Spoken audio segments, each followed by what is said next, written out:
There seems to be no escape.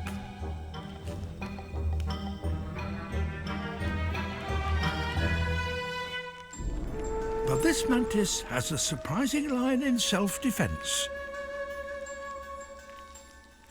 Kung Fu, praying mantis style.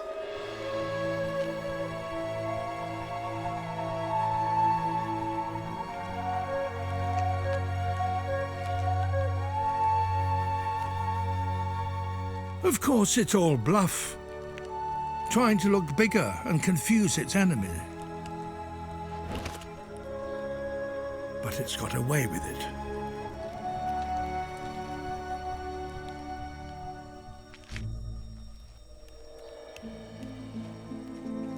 Just staying alive for its first few hours is a significant accomplishment for a newly hatched insect.